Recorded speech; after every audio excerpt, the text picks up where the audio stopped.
Okay, welcome to Let's Get to the Marks. Doing a walkthrough here at a GCSE Combined Science 2018 paper, Higher Chemistry, Paper 1. 8 questions, hour and 15 minutes. I've been doing this for 28 years now. Let's get into it. Let's get your GCSEs done. Let's go. Question 1. This question is about electrolysis. The student investigates the mass of copper produced during electrolysis of copper chloride solution. Figure 1 shows the apparatus. We've got a DC power supply. That just means a battery operated supply. We have two wires connected to two electrodes. Inner carbon electrode with bubbles forming around it. It's got a positive sign, and we have chloride solution here. And then we have another electrode with a negative sign, and it appears to be there's something clinging or forming on that electrode. Let's go down. Which gas is produced at the positive electrode? Carbon dioxide, chlorine, hydrogen, or oxygen. Let's take a look at what the actual liquid is. It's a copper chloride solution.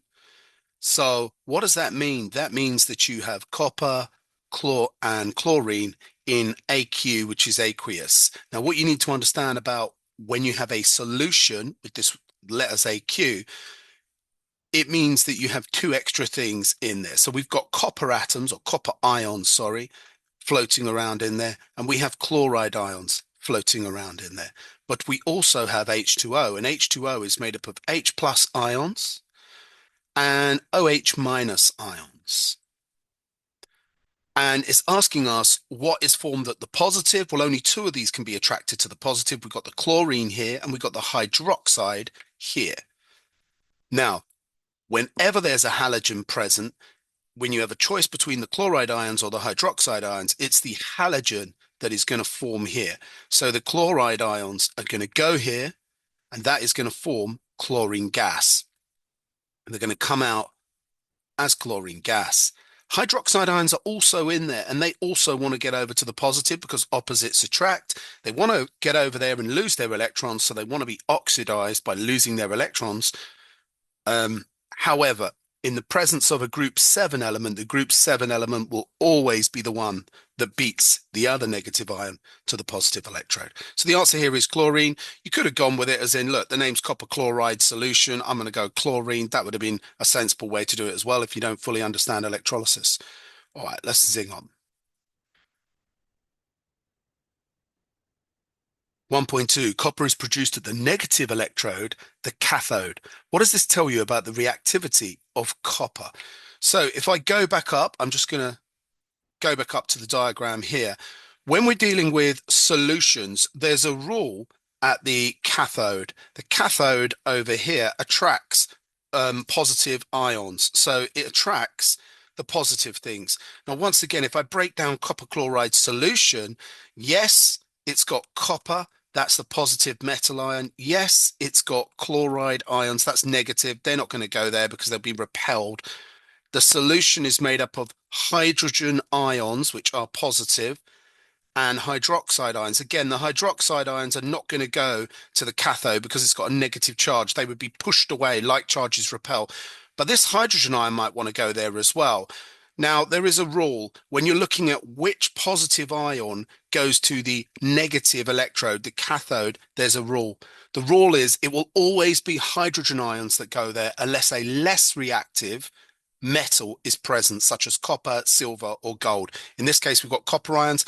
So the copper ions go there because they are less reactive than the hydrogen. Okay, and the hydrogen ions stay put in the solution. They do not go to the electrode. Normally in these, hydrogen comes off. Like if you had potassium chloride or sodium chloride, it would be hydrogen and not the potassium or sodium that will come off. So when there's a reactive metal in the solution, the reactive metal stays behind and the hydrogen comes off. But when there's an unreactive metal like copper there, the copper comes off. So it's all down to the reactivity. If you're less reactive than hydrogen, you're allowed to come off. So here, copper is less reactive than hydrogen. That is our answer. And that, ladies and gents, will get you a mark. That's why copper comes off. Okay, table 1. Table 1 shows the students' results. Time in minutes, 1, 2, 3, 4, and 5. There's no 3. Whoops. Experiment 1, 0.60, 1.17, 2.40, and 3.02. We've got experiment 2, experiment 3, and we've got a mean. So they've done 3 repeats, then calculated a mean. 3 repeats, calculated a mean. Determine the mean mass of copper produced after 3 minutes. So obviously we're missing the mean mass of copper produced after 3 minutes. Now, I don't think we have any data to go on for that. We don't have a graph or anything. So they're just asking us to make a prediction, really. Determine the mean mass after 3 minutes. Because, we're kind of assuming, look, it's almost doubled, just about doubled. So we're kind of thinking, are we going to go doubled or are we going to go bang in between these two? That's got 0.62 to 0.12. When you double the time, you double the mass. So I'm going to go right bang smack in the middle of these two results, I would imagine. So you want to add that it doubles to 2.4 when you double the time. So I'll maybe add 0.6. So let's go 1.80. That sounds pretty sensible, doesn't it? Yeah, let's go 1.80. And how have I done that? I've gone, well, that's 1.20. That's 2.40. I want right back smack in the middle of them, 1.80. Nice. Okay. Um, Super duper duper. That'll get you a mark. There'll be a little bit of a range for that, so don't worry if you're slightly different. Okay.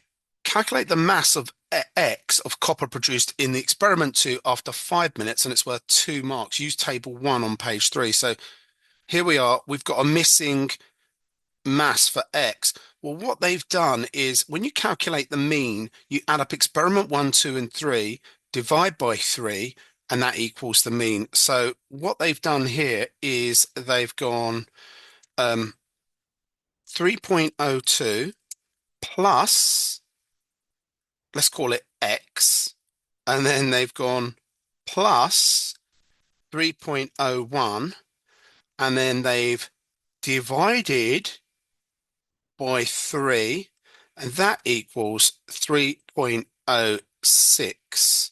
Okay, so I've just moved it up to give myself a little space. So what we need to do now is solve this to find X. So my first step is going to be to get rid of this divide by 3 on this side. So I'm going to times both sides by 3. As it's a divide, the opposite of divide is times.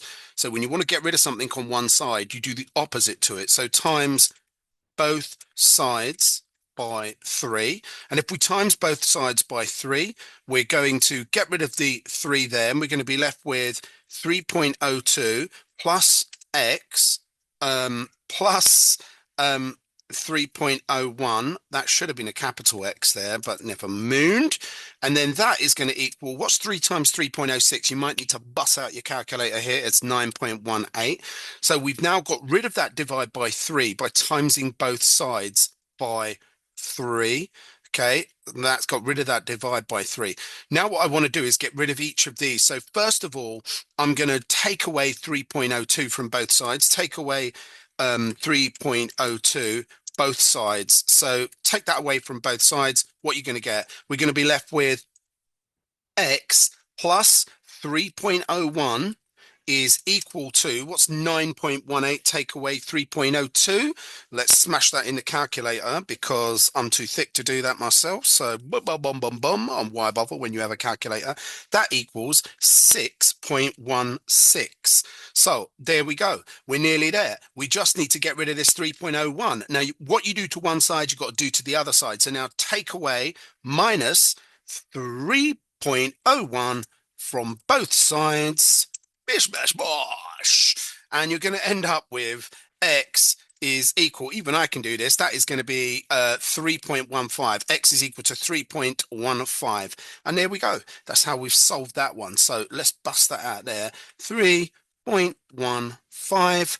And that will get us the mark. Now, actually, this was supposed to be down here on this one because this is a slightly more difficult question. So yeah, that's this question. We already did the one above. There we goes. Ooh, let's move you down.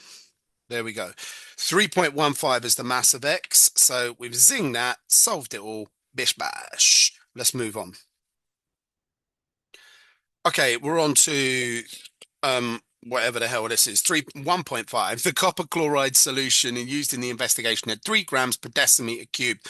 Right, you might be asking yourself, what is that? I like to circle all numbers and identify any data. So this is known as the concentration. Why? Because it's mass per volume. That's concentration. And that's dissolved in 1 decimeter of water. The student used 50 centimeter cubed of chloride ions. That's the volume. They normally give it to you in centimeters. Now, if I've been given concentration and volume and you're doing combined science chemistry, there is an equation you need to know off by heart. This comes up, I would say, out of the last 8 years of exams. This has actually come up 7 times. So very, very good chance this comes up. And it goes like this: mass divided by concentration times volume. Mass is always in grams. And look, guess what? They want us to calculate M here, people. Volume, this is the tricky bit, is in decimeter cubed, not centimeter. So to turn, top turn, whatever that means, top turn, shouldn't say that. To turn centimeter cubed into dm cubed, you always divide by 1000. Now, they're always going to give you the volume in centimeters. Well, at least they have done every single time so far. Concentration is going to be in gram per dm. So that's how you recognize that. It's grams, then they give you a volume. Look, grams per dm. This is centimeter cubed. I need to turn that. And all we need to do is times the volume by the concentration, and it gives us the mass. And it's worth 3 fat marks. You just got to memorize that. So anything in your class, if there's someone in your class called Mike, if there's Michael, or there's someone in your class called something beginning with C, I don't know. Just make up something stupid, or if make up something stupid, like whatever you want, but MCV. That's how I remember all these triangles. I make something stupid up for each of these. Okay, let's go, let's go, let's go. 300 grams per dm of blah, blah, blah. So all I'm going to do here is times these two together. I've got V and C. The only difference is I need to turn V, which is 50. I need to divide it by 1,000. Now, I've done this so many times that I know that is 0.05, but there we go. And then we're going to times that by 300, which is the concentration. And if you do V times C, you get the mass. So 300 times 0.05, 0.05 times 300 in the old calculator, bish, bash, bosh, you're going to get 15. And that is going to give you 15 grams. Boom! And there we go. Correct answer. So 3 marks. You've correctly done volume times cog. If you forgot to turn the centimeters, you still get a mark for doing V times C. And that equals the mass. Bash. Let's go. Remember that equation. That one comes up every single year. That's going to come up again this year, guys. Remember that. This question's about sodium and chlorine. Figure 2 shows the positions of sodium and chlorine in the periodic table. So we've got sodium over here on the left, chlorine on the right. State one difference and one similarity in the electronic structure of sodium and chlorine. What's the difference? Which group is this? Hopefully you know which groups these guys are in. Sodium's in group 1 and chlorine's in group 7. They haven't asked us about the groups, but the groups tell us about their electronic structure. So hopefully you know the difference. Sodium has 1 electron in the outer shell. Now notice I'm using the abbreviation. You use the full word electron. I'm just shortening because I'm trying to smash this out. Chlorine has 7 electrons in outer shell. So the group number tells you that, folks, and that is the difference. But they do have the same period number, and in chemistry, periods mean something. Then in biology, they mean the menstrual cycle. In physics, the time period is when you're doing the calculation with frequency, and periods in chemistry mean a row in the periodic table. So sodium and chlorine are both in period 3. And what does this tell us? This tells us that they have 3 electron shells like that. So both of them, everything in the 3rd row has 3 electron shells. So that's the similarity. Both have 3 electron shells. Oh, I used the full word electron there. Getting cool. Bump, bump. There we go. Let's move on.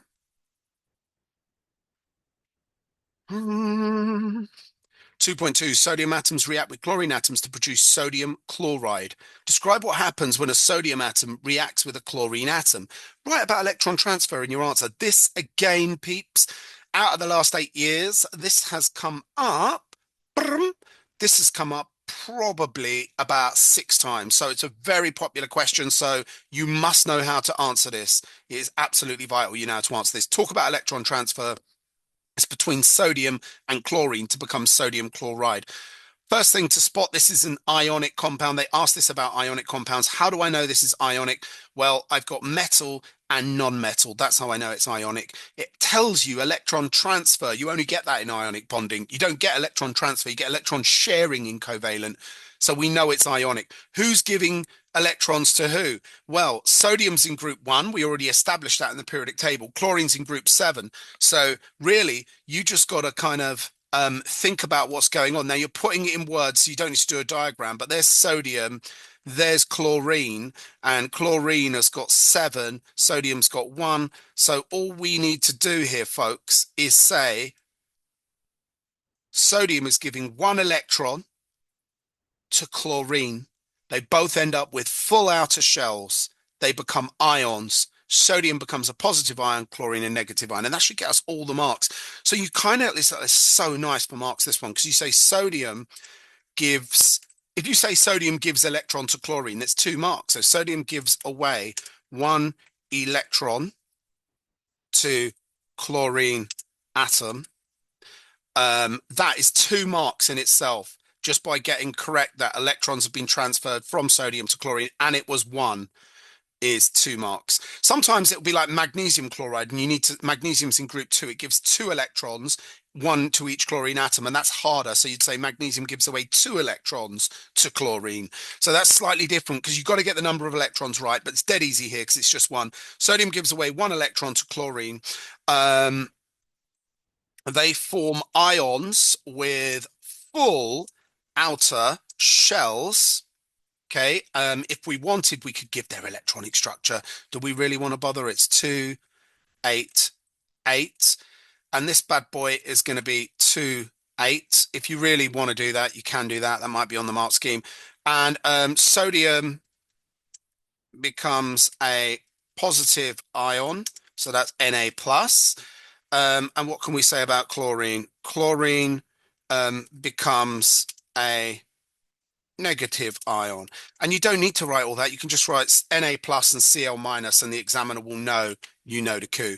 So really what I'm trying to do is cover all the bases. They have full outer shells, they form ions, they're no longer atoms. Sodium's positive, chlorine's negative. I'm covering all the bases about what happens during the electron transfer, and here we go. Beautiful. Okay, let's move on. 2.3, the reaction between sodium and chlorine is an exothermic reaction. Complete the reaction profile for the reaction between sodium and chlorine.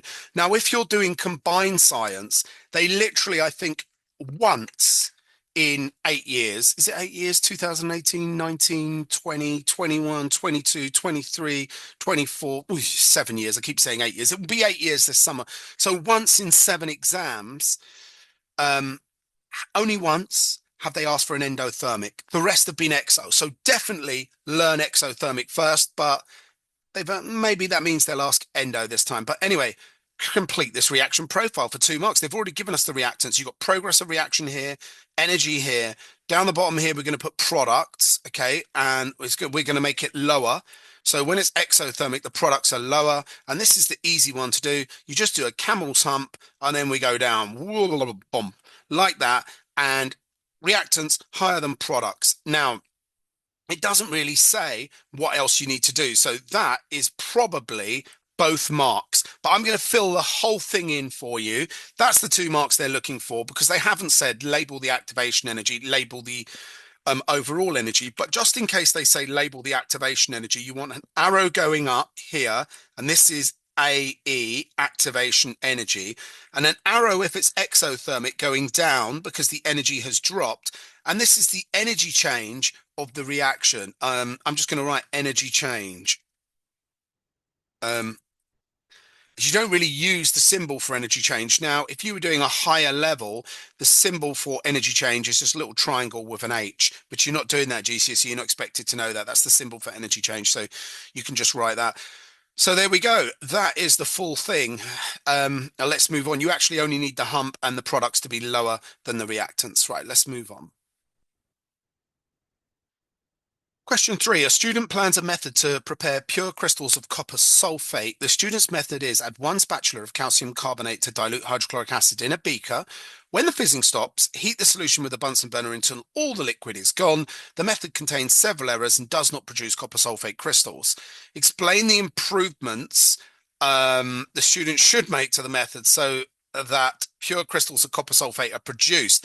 So you might be like, oh, I've got to work out what they've done wrong and talk about. Do you know what? You can just write down the whole making salts practical here. This is the one you should know. It's come up again. I would say this has come up 6 out of 7 times.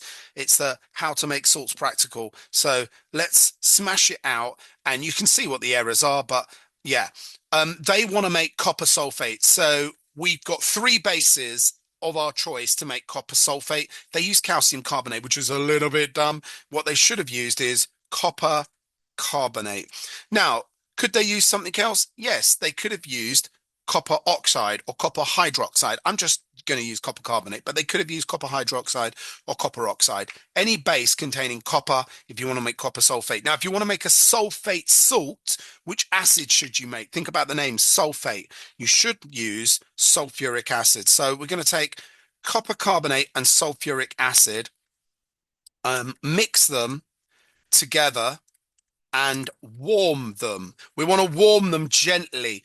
Probably not with a Bunsen burner. I'll probably use an electric heater, but we want to just gently warm them. Copper carbonate and sulfuric acid. We're going to keep adding our carbonate. Keep adding copper carbonate. Now, if you chose to use copper oxide, keep adding copper oxide until it is in excess. How do we know it's in excess? Well, if you keep adding it and it no longer fizzes, then it's in excess. They didn't do that here. They just added it and used it all up, which is a bit stupid.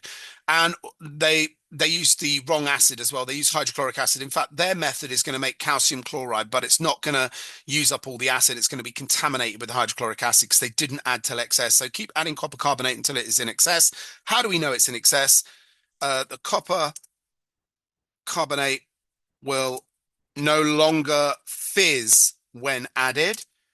Now, if you didn't use copper carbonate, you use copper oxide, then you just say, or you would see it float, or you would see it floating. Okay, it's just going to like sit in the water or sink in the water. It's certainly not going to dissolve. And that's how you know it's in excess now. Now, what you want to say is filter off the excess copper carbonate. So essentially, if I was animating this for you so you know exactly what's going on, you take your beaker. First things you're going to do is you're going to add this copper carbonate and sulfuric acid in here. They're going to warm together. I'm not going to type out their whole name, but you basically got acid and you've got base in there. You then keep adding, I don't know what happened there. You then keep adding it until the base is in excess. What that means is there's no acid left, but you've made your salt and water because acid and base make salt and water. It's called neutralization, but you would still be adding the base until you have base floating in there. Now we want to filter off that base, get rid of it. And so we filter the base off, and in our beaker now, the base gets left behind on the filter paper up here, and you're just left with salt and water. Of course, our salt is going to be the copper sulfate crystals that we want to make. But look, we've got water with them. We've got rid of the base. We've used up all the acid by using the base in excess. We now need to get rid of the water and just leave behind the salt. So guess what we do? We evaporate some water by heating gently. When crystals start to form, leave in cool place. I've already said crystals, so I just want to get that word crystallization in because it's normally on the mark scheme. Evaporating crystallization are 2 different things. So when you're gently heating, you're evaporating some of the water to encourage crystallization to happen, which is crystals start to be drawn out the water. You'd start to see blue copper sulfate crystals appearing. And as soon as you see them appearing around the sides of the beaker, you're going to take it off and you're going to like leave it to cool and yeah, crystallize. And that means more crystals will come out. We then want to say filter and dry with paper towels.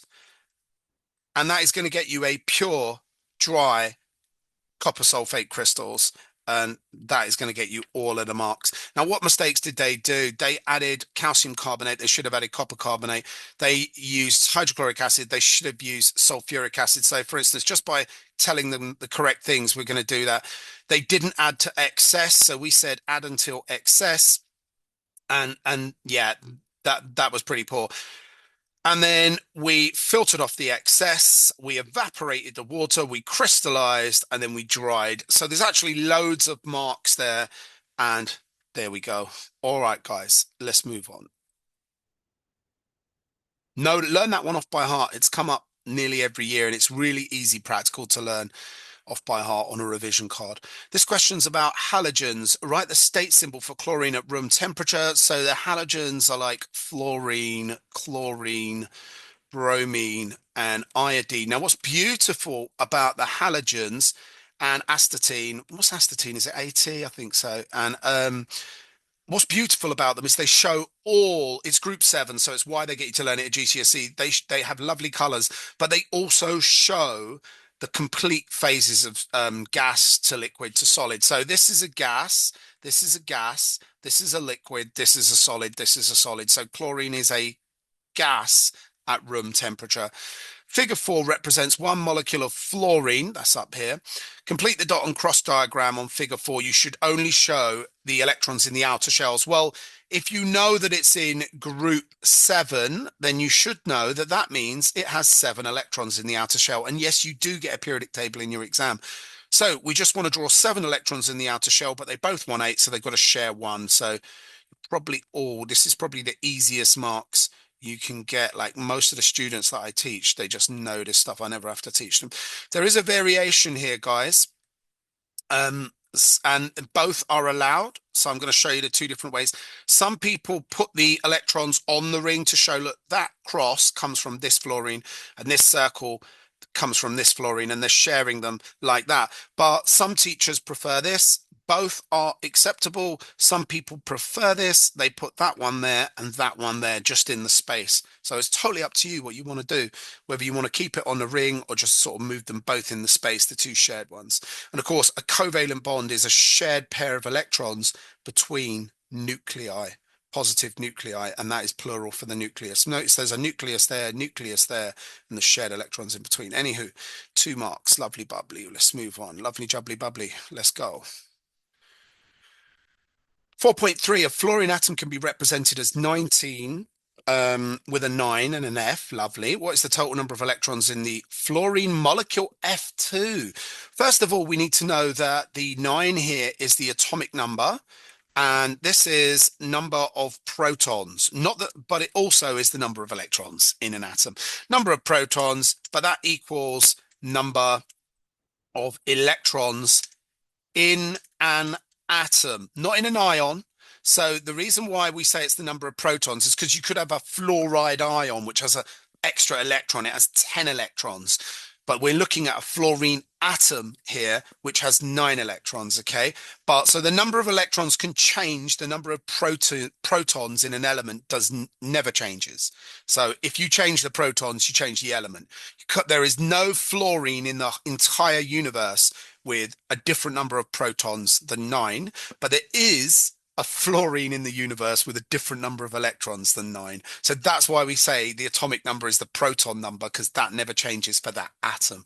Anywho, enough whiffle waffle waffle. Number of protons is equal to electrons, so we know there's 9 electrons in one fluorine atom. We've got F2 here. That means F2, that means you've got 2 fluorine atoms, 2 times 9. So the answer is 18.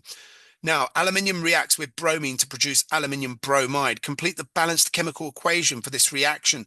So we've got aluminium and bromide. What do you need to know? You need to know that aluminium is in group 3. Aluminium is a G3, so it is a 3 plus metal. Fluorine is in group, sorry, bromide is in group 7. Same as fluorine, that's why I said fluoride. And group 7 just needs to gain 1 electron. So they have a -1 charge, or you can just write minus. If it's just -1 or +1, we tend to not write 1. So 3 plus and minus. In order to balance that up and work out the formula of aluminium bromide, if you think Al is 3 plus and bromine is minus, then I need 3 bromides. I've called it bromine. It's bromide once it has a negative charge. So I need 3 bromides to balance out that aluminium. So my formula of aluminium bromide is AlBr, and then I need a little 3 here to say I need 3 lots of bromide with 1 aluminium. Now there's a big fat 2 there. That's called a coefficient. That means you times everything here by 2. So I'm going to need 2 aluminium and 2 times 3 bromine. I'm going to need a 3 here to make 6 bromides over here. 3 times 2 is 6. 2 times 3 is 6. And now we're all lovely balanced. So 2 marks. Zinging on, zinging on, zinging on, zinging on, zing, zing, zinging on. Zing, zing. Okay, 1 secondo while I just check my WhatsApp. Oh God, what's that idiot one? Never mind. Let's get on with the walkthrough. 4.5, when chlorine reacts with potassium bromide, chlorine displaces bromine. So we've got chlorine reacting with potassium bromide. It displaces bromine. Have a look. You can see what it means. Look. Bromine is pushed out. Poor little bromine. Displace means pushed out. Chlorine pushes bromine out from potassium bromide, and chlorine steals the potassium. Really deep. Explain why chlorine is more reactive than bromine, and it's worth 3 marks. So they've asked us, why is chlorine more reactive? First things first, we're going down the group. So remember, we start with fluorine. Then we go chlorine. This is in group 7. Notice as you go down the group, you're increasing the period number. Therefore, you're increasing the number of shells. So, for example, fluorine is in period 2, has 2 shells. Chlorine is in period 3, has 3 shells. Bromine is in period 4. Never going to fit 4 in. It has 4 rings or 4 shells. So they're getting bigger. And what this means is the outer electrons are, if you compare chlorine to bromine, we're just looking at these two, the outer electrons in chlorine are closer to the nucleus, greater attraction to the positive nuclear charge, much easier for chlorine to attract an electron because there's a shorter distance to that positive nucleus. So let's get that down and get those 3 marks. So chlorine is smaller than bromine. Boom, 1 mark. I could say, probably on the same marking point, chlorine has less shells than bromine. Basically means the same thing. It's smaller, less shells. So what this means is outer electron that's being attracted, right? Outer electron. When the halogens react, they take an electron. So the outer electron is closer to the positively charged nucleus, so it's going to feel so is more attracted to the nucleus. It feels greater attraction to the nucleus. Okay, greater pull towards that, so more attracted to the nucleus. Now there is an A-level term we can use as well, which is called shielding, and some of you will have known about shielding. It is a mark point on the mark scheme, or examiners should give you a mark for it, and then it's that chlorine has less rings or shells of electrons between it and the electron it's stealing. So that means it's repelled less from the nucleus and it's more easily attracted. It feels that nuclear charge more. Imagine like each shell as a wall between the electron and the nucleus. So if there's less walls in between, less barriers, then that electron is attracted more to the nucleus. So you can express this by just saying chlorine has less shielding. Okay, so look, I've given loads of points there. couple of these are on the same marking point, but yeah, you're going to get 3 marks for all of that. Anywho, let's move on. Oh my God, I've had this terrible chest infection at the moment. So all my videos at the moment, I'm like, but never mind. Right. Question 5. This question is about structure and bonding. 5.1. Figure 5 shows part of the structure and bonding in diamond. So here's diamond. They're only showing part of it. Explain why diamond has a high melting point. So this is very common. And by the way, anything that has a high melting point that is made of non-metals like diamond, diamond is made of carbon atoms. Anything that is made of non-metals that has a high melting point is a giant covalent structure.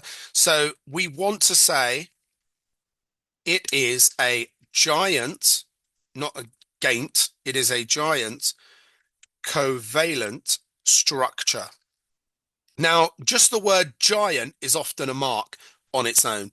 So it's a giant structure. What does that mean? Look, this is only part of the molecule. There'd actually be trillions of atoms in a diamond, trillions. So, and each one of these trillions of atoms is bonded. Each carbon atom in diamond is bonded to 4 others. And just loads and loads of very, very strong covalent bonds need to be broken, and that requires lots of energy. So there we go. It's a giant covalent structure. Lots of very strong, you don't need to say very strong, you can just say strong, covalent bonds need to be broken. This requires lots of energy to break all these bonds. Now, whether it was ionic or metallic, if anything has a high melting point, 2 of the marks, well, one of the marks is for giant, and 1 mark is for saying the bonds are strong, and 1 mark is to say you've got to break lots of them, which needs lots of energy. So easy peasy. Lovely. Right, let's move on. 5.2, figure 6 shows part of the structure and bonding in sodium chloride. Explain the conditions needed for sodium chloride to conduct electricity. Now, you can have a go at this question, but I just want to waffle for 2 seconds. They could have said, explain why sodium chloride has a high melting point, just like diamond. Look at it. Lots of bonds. This time they're ionic, but it's a giant structure. So we'd say it's a giant structure. Lots of very strong bonds need lots of energy to break. And you get the exact same 3 marks as you would for diamond. So if it's a giant structure, which means lots of atoms bonded together, I'm talking trillions of atoms bonded together, then it's a giant structure. They're very strong. All chemical bonds are strong. There's no weak chemical bonds. They all require lots of energy to break, and that's why you have high melting points with giant structures. Anywho, this is an ionic compound, and they're asking us if we wanted it to get to conduct electricity, what do we need to do? So we need to do there's 2 things we can do. We can melt it to make it molten. You can probably just use the word molten or melted. Or we can dissolve it into a solution, normally using water because they're soluble in water, but dissolve it into a, oh my God, I can't spell. Dissolve it into a solution. So we need to melt it or put it in solution. And why will that conduct electricity? Then the ions are free to move and carry charge through. Oh my days, my chest is bad. Right. Yeah, so as it works, charge cannot flow, but once you melt it, the ions are free to kind of like move around like this, and then the charge can basically flow through the solution carried by the ions. So the charge can sort of like zip its way through. And all we need to do is say, put it in solution, which is where you dissolve it in water. You can dissolve it in other things, but all ionic substances pretty much, or most, not all of them, that's a lie, but they like to dissolve in water, quite a lot of them. So you can dissolve them in solution and then the ions are free to move, or you can melt them, and that requires a lot of energy to overcome those many, many bonds, but then they'll also conduct electricity. Enough, I'm waffling. Always go off on a tangent. Okay, more structure and bonding. Love it. 5.3 shows the structure of sodium. Notice just the name sodium. If you've just got one name in your structure and it's a metal, it's going to be metallic, right? Describe how sodium conducts thermal energy. Well, this is a giant metallic structure or metallic lattice. And what do they contain? They contain positive ions surrounded by this stuff, which they're showing as just grey blob, which is delocalized electrons. So if you're doing AQA, you can say delocalized electrons, but you can also say free electrons in AQA. If different people doing like IGCSE, you're only allowed to use the term delocalized electrons or sea of electrons. So there we go. We've got these electrons and they're all buzzing around the outside. And guess what? They can carry charge through the structure. So we need to be very careful there. That's if it's conducting electricity. Now, if it's conducting heat, you're just changing the word charge for heat or thermal energy. So there we go. Let's go. Right. Giant metallic structure, I'm going to say, arranged in layers of metal ions, has delocalized electrons that can carry heat, thermal energy through the structure. So because they're free to roam anywhere, these delocalized electrons can pick up the heat and carry it through, banging into the ions, passing it to the ions, picking it up from the ions, and there we go. So again, it's down to the delocalized electrons colliding with the metal ions and carrying the heat through the structure. Okay, lots of spelling mistakes there, excuse me. Question 6, group 2 metal carbonates thermally decompose to produce a metal oxide and a gas. Give the formula of each product when calcium carbonate is heated. So when we heat calcium carbonate like this, it breaks down and you're going to get calcium oxide plus carbon dioxide like that. So we're going to go CaO and CO2, and it's called thermal decomposition because there's only one reactant. So whenever there's just one reactant and you heat it, it's thermal decomposition. Another example of thermal decomposition, by the way, guys, in paper 2 is cracking, when you heat a hydrocarbon and it breaks down into alkenes and smaller hydrocarbons. So 6.2, the relative formula mass of a group 2 carbonate is 197. So we've got a group 2 carbonate with a formula mass of 197. That's Mr. They're giving us the ARs here. Calculate the relative atomic mass of the group 2 metal in the metal carbonate. Right, this isn't too bad. We've got metal X and it's joint to CO3. Now, they're asking us, what is the MR of X? Well, we know the whole thing is 197, and we know that we have CO3 from the formula. So therefore, we need to take away 12 for carbon and take away 3 times 16 for the 3 oxygens. So essentially, we're doing 197 minus 60, 12 plus 48. And that equals 137. So we're going to pick up some marks for that. And now we just need to look in our periodic table, which I'm going to get up for you, peeps. And then we can see which metal it is. Okay, so if you look down here, over here, let me just see if you can actually see what I'm looking at. If you look over here, you can see barium has the formula 137 from group 2. So once we took it, they gave us 197. Once we took away the carbon and the 3 oxygens, we're left with, it must be barium that we are dealing with. Here we are. Oh, what the fudge? I don't know what I'm doing here. Well, hopefully you can see that. Lovely. Yeah, God, fiddling about. Okay, yeah, so the answer is it was barium. It is barium. There we go. That is our 3rd mark. Yeah, barium. Okay, let's move on. Figure 8 shows the volume of gas produced with a different group 2 carbonate W is heated. Here's the volume of gas. Here's the mass of the group 2 carbonate heated in grams. So, yeah.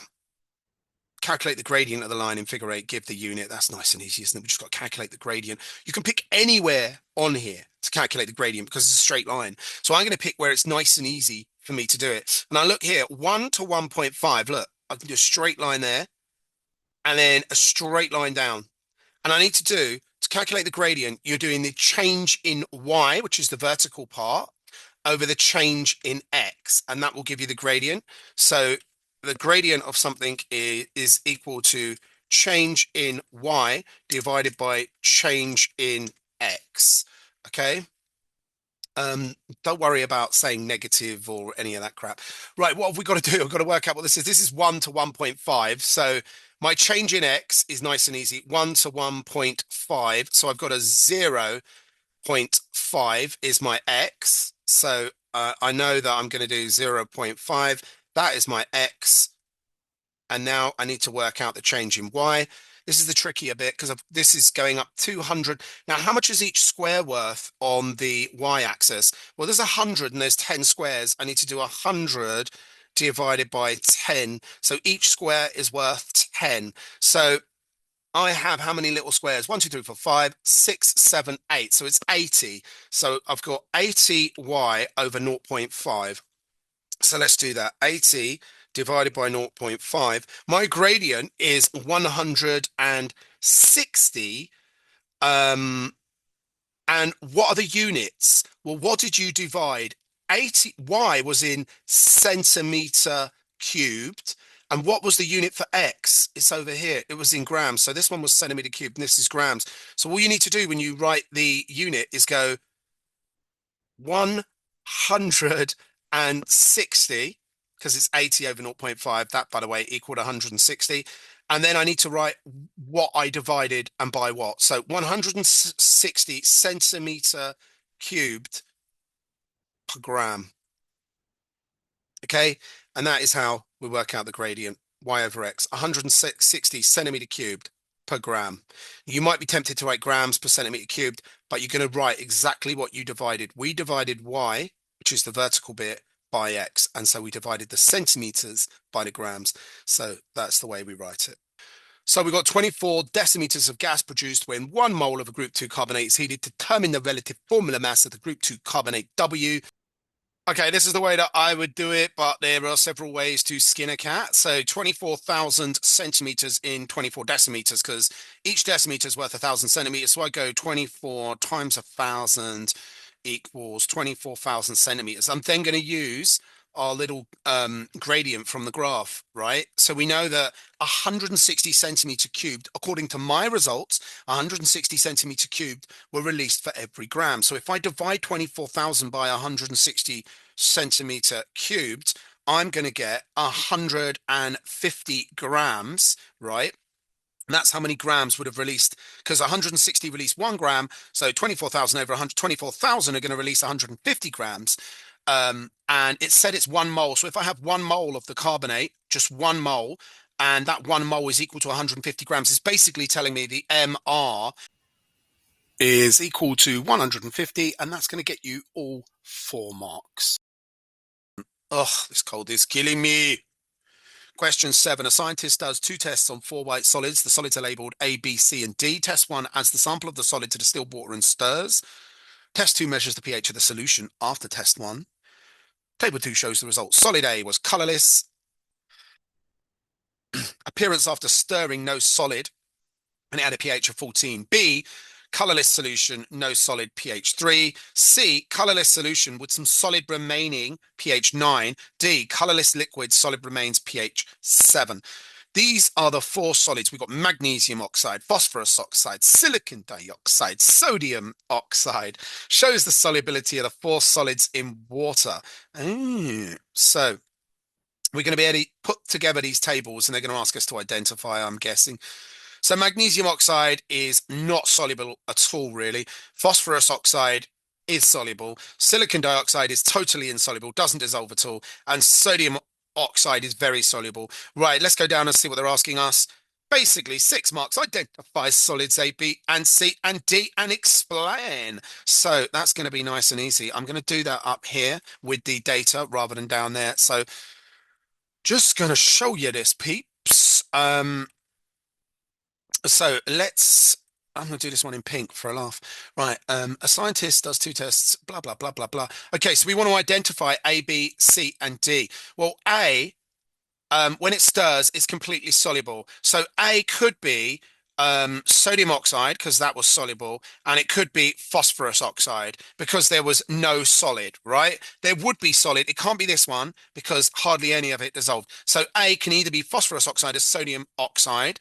Then we've got to look at their pH. Well, um, sodium is an alkali metal, right? You know that, peoples. So it's an alkali metal. And so guess what type of solution it forms? It forms an alkali solution. And so that means sodium is going to be this one with a pH of 14. It's sodium that is A. So I'm going to write my reasoning here. Sodium oxide is A. It is completely soluble. Um, so colorless solution. And it is alkali metal, so pH 14. But not just this an alkali metal, we can also put this fact that you should memorize, and most students don't know this. All metal oxides are basic. That's just a good rule. It might not be completely true, but all metal oxides are basic. So it could have been magnesium oxide. It could have been lithium oxide. They're going to be aluminium oxide. I sound esoteric, but never mind. Yeah, most of them are basic. Okay, so now we're going to look at the next one. Let's identify B. So I'm gonna do that in a different color, guys. So B here, B is a colorless solution, also no solid. pH this time is acidic, 3. So, well, the only other one that fully dissolved was phosphorus oxide. So that has to be B, right? Because that's the only one else that dissolved. So I want to say B is phosphorus oxide as it completely dissolved. Um, Also, it's a non-metal oxide, and these form acidic solutions. So think about sulfur dioxide that causes acid rain, which you need to know about for your paper two, or nitrogen oxide or nitrogen dioxide or trioxide. Non-metal oxides form acids, hence why SO2, sulfur dioxide, forms acid rain. Phosphorus is a non-metal, so phosphorus oxide will be acidic. Carbon dioxide, carbon is a non-metal, so carbon dioxide is slightly acidic, forms carbonic acid with rainwater. Any non-metal oxide is acidic. Boom. Okay, so that's B done.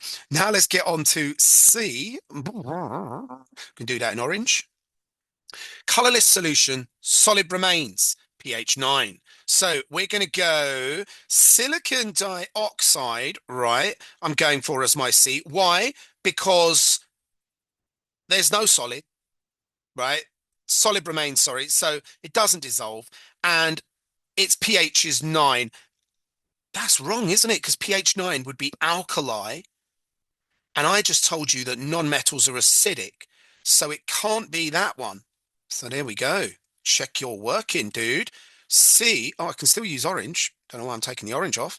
C is actually going to be magnesium oxide. Why? Because the solid remains, it wasn't very soluble, and the pH was 9. So let's do that. So, woo, need to change my color. So C, no solid because it was only slightly soluble, right? It isn't insoluble because it's 0.01 gram per 100 centimeter. So it's very slightly soluble.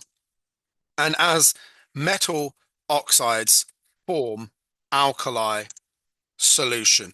Now, I know it's not an alkali metal because it's from group 2, but what you learn at A level, this is called the alkaline earth metals, group 2. So they also form alkaline solutions, just like all metal oxides. So that is our reasoning. Good. Now, let's go for the last one. What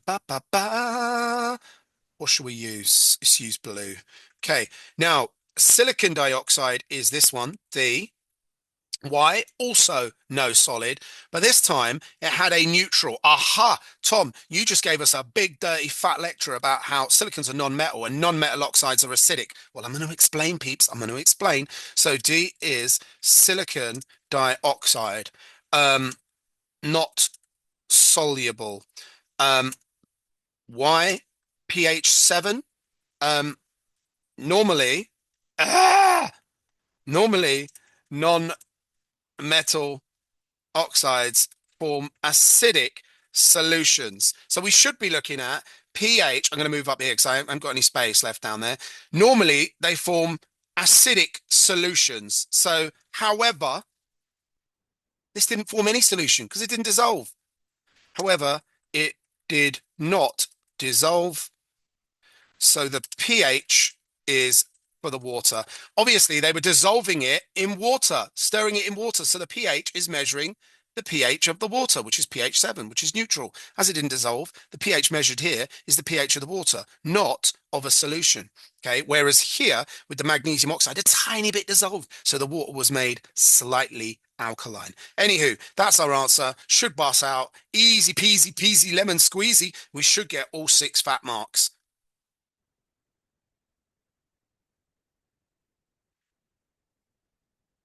Okay, 7.2, 10 centimeter cubed of solution B is added to the beaker. Distilled water is added to the beaker until the final volume of the beaker is 1,000 centimeter cubed. The pH of the solution is measured before and after the distilled water is added. So we've got 10 centimeters. We have B, lovely bubbly. What is the pH after 1,000 centimeters once it's made up to 1,000 centimeters? Well, what you've got to look at here, folks, is how many factors has it gone by? Each pH value, so here's a little rule for you. Each pH increase is caused by a decrease in really the hydrogen ion concentration by factor of 10. So what I'm trying to say is pH 1 is 10 times stronger than pH 2. pH 2 is 10 times stronger than pH 3. But that means that pH 1 is 10 times 10 times stronger than pH 3. It's 100 times stronger. So when you weaken something by a factor of 10, you drop a pH. So how many factors of 10 is that in there? And then we'll know how many pHs it's increased by, sorry. So longing that out and a half, but basically 10 times 10. So once they got it to 100, that would be pH 4. Okay, but they've done 10 times 10 times 10. So 10 centimeters times 10 is 100, times 10 is 1,000. They've weakened it twice. So it's gone from pH 3 to pH 5. As you increase the pH, it gets weaker. So the pH is pH 5. Okay, that is what the value is, pH 5. Anywho, along that one out. If we'd reversed it, so say I concentrated the solution from 1,000 down to 10, then you would be decreasing the pH with each factor of 10. So there we go. Anywho, I think I've totally badly explained that one, but never mind. Okay. Last question, I think. Question 8. This question is about iron. Iron reacts with dilute hydrochloric acid to produce iron chloride solution and one other product. Name the other product. So when you have an acid, iron reacts with dilute hydrochloric acid. Metal and acid. Metal and acid. What do they release? They're going to release hydrogen gas. If it was a metal oxide, it would release water, but there's no extra oxygen, so we're releasing here hydrogen gas. Suggest how any unreacted ion can be separated from the mixture. Well, it can just be filtered. Filtration. That's how you get a insoluble solid like iron away from a solution. Magnesium reacts with iron chloride solution. By the way, these will get you the marks. I'm going to get rid of these. So let's zing down like this. Oh, blimey, O'Reilly.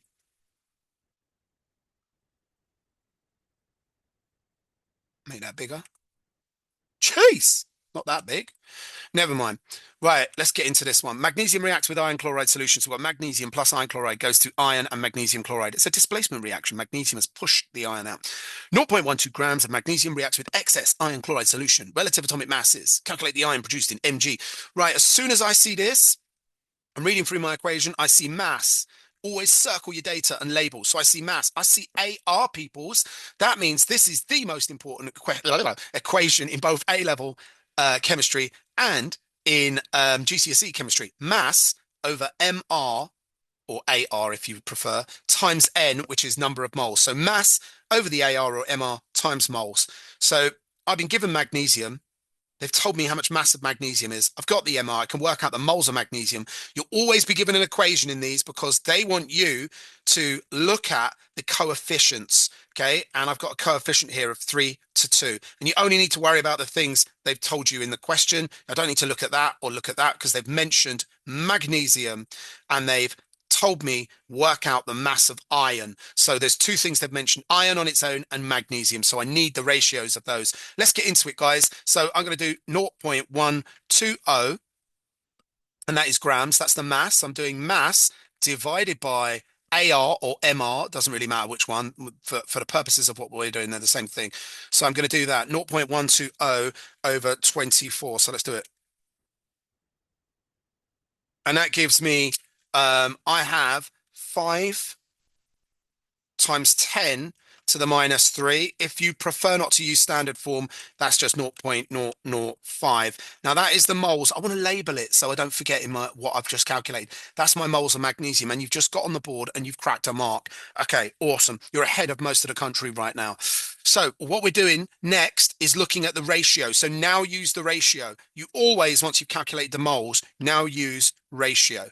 And the ratio is 3 to 2 for magnesium to Fe. So ask yourself the basic question, should that get bigger or smaller when I convert it to iron? If it's 3 to 2, it's getting smaller. By what factor is it getting smaller? It's going to get, it's 1.5 to 1, right? Or 3 to 2. So I can just times that by 2 over 3. So I'm going to do 0.005. I'm going to multiply it by 2 divided by 3 because it's going to lose a third. Because look, 3 to 2 is basically a third less. I want a third less. And that is going to give me, folks, for using the ratio, I'm going to get a big fat mark. And then for getting this answer, I'm going to get a big fat mark. So I'm going to times that by 2 divided by 3. And that is going to give me 3.3 times 10 to the minus 3. So I've now got 3.3 times 10 to the minus 3, otherwise known as 0.003, whatever, recurring, going on and on forever. So that is my moles of iron. I now need to work out the mass. So I come back up to this equation and I go, look, I've worked out the moles of iron. You always know the MR because it's right there, or AR. So I just need to do N times MR and I'll get the mass of iron. So let's do that. Let's do 0.003 times 56. So once again, I'm doing moles times AR, and this is going to give me mass according to my equation. So times that by 56 peeps, and that is 0.186. 0.186, and I've calculated grams. Now, this is going to be, we got 1 mark for that. We've got 1 mark for the ratio, 1 mark for the answer there, 1 mark for putting that back in and working out the grams. That's only 4 out of 5. Where's the 5th mark? Before I get on to explaining why the 5th mark is here for a conversion, if you've used the ratio, which is the best way to do mole calculations, use the ratio, then when you're calculating the AR of Fe, you don't double it by using the coefficient. Some teachers teach, oh yeah, times 56 by 2. No, don't do that, peeps. That's not the MR of iron. You can still get to the right answer if you're not using the ratio and you use those in your mole calculations, but it's much better to use that as a ratio. Anywho, let's move on. 0.186 grams. My answer's not quite in the unit they want. They want it in milligrams. So what we're going to do is times that by 1,000. When you go down, milligrams are smaller than grams. You multiply because you're going to have more milligrams to the grams. So think about when you get confused about do I times or divide. A lot of people are like, oh shit, do I times by 1,000 or do I divide by 1,000? When it comes to conversions, just think about your height. Your height in meters, you might be 1.6 meters, 1.7 meters. If I said, put that in a smaller unit, how tall are you in centimeters? You'd be like, oh, I'm 160 centimeters or I'm 170 centimeters, right? So when we go to a smaller unit, we use a bigger number. So we have to get that by timesing. So when you go to a smaller unit, you multiply. Okay, it's kind of counterintuitive. It goes against the way our brain works. We think smaller, I must divide. No, smaller, you multiply when doing conversions. Anywho, 186.6 milligrams. That is going to smash out the final mark, the fifth mark.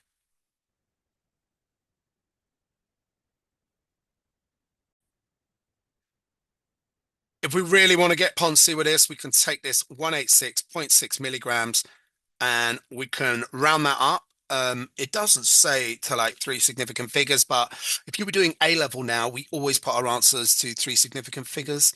So we put that as 187 milligrams. I mean, GCSE, they normally tell you when they want you to round, but there we go. That's probably the best possible answer you could give like that. All right, folks, are there any more questions or is that the end as we know it? There are more questions. One more question. Okay. Explain which way? Explain which species is reduced in the reaction between magnesium and iron chloride. You should include the half equation for the reduction. Okay, this is the way I do it, right? When you're in your elemental form, you have no ionic charge. What is your ionic charge of magnesium? It's an atom. It's zero. What's the ionic charge of iron? It's zero. What's the ionic charge of iron in chloride? Chlorine is in group 7, so its ionic charge is -1. Um, what is iron's charge? Well, there are three chlorines with one iron. So Fe here, by the way, folks, is +3. I don't know what I put a little weird little dash at the top there. I don't know what I think I was temporarily thinking. So Fe is +3 there. Then we go here. Look, Fe has gone from +3 to 0. So what has happened? Has it gained or lost electrons? What has happened? No, it's a bit clearer if I write +3 there, and then it's gone to 0. Did it gain or lose electrons? Well, to go back to 0, it must have gained 3 electrons. So this is the equation for the iron. It's Fe3 plus, picked up 3 bad boy electrons, and it's become Fe. Okay. Now, you probably have heard of oil rig. Oxidation is loss of electrons, reduction is gain. We are gaining electrons here. So we're going to say ions, that's horrible, gained electrons. Whoopsie. So are reduced. So that is the half equation for the reduction. And bish, bash, bosh, we've got all the marks. Let me show you the oxidation one just for the sake of it. So let me get rid of this and show you the oxidation one. You could be asked, show the equation for oxidation. So if we look at magnesium, magnesium's in group, what's magnesium in? Oh yeah, magnesium's in group 2, so of your periodic table. So that means when it joins in a compound, it gives away 2 electrons, right? So it goes from 0 charge to +2. It's given away 2 electrons. So we'd write the equation for magnesium like this. Magnesium, we'd draw the arrow, and then we'd show magnesium is 2 plus after, and it has given away 2 electrons. This F's with people's brains because you've got the plus. They think it's gaining electrons. But when it's on the right-hand side, it's like saying magnesium 2 plus and it gave away 2 electrons. Anywho, that would be oxidation. So we would say this is the oxidation part of the redox equation. Redox means reduction and oxidation. So oxidation, magnesium lost 2 electrons. Oxidation is lost, oil rig, you get the idea. So they could have asked us, show the oxidation half equation, and that would be it. All right, folks, that's about it. That's wrapped it up. Remember, I've done tons of these videos. I've got like millions of these. All right, millions is an exaggeration. Tons is an exaggeration. They don't weigh anything. But I've got lots of videos on combined science and the separate science. I suggest you have a go at all of them to get yourself fully prepared for the GCSEs. Don't forget, by the way, sharing's caring. Hit the like, punch up the bell, subscribe. Let's get to the marks and smash those GCSE exams.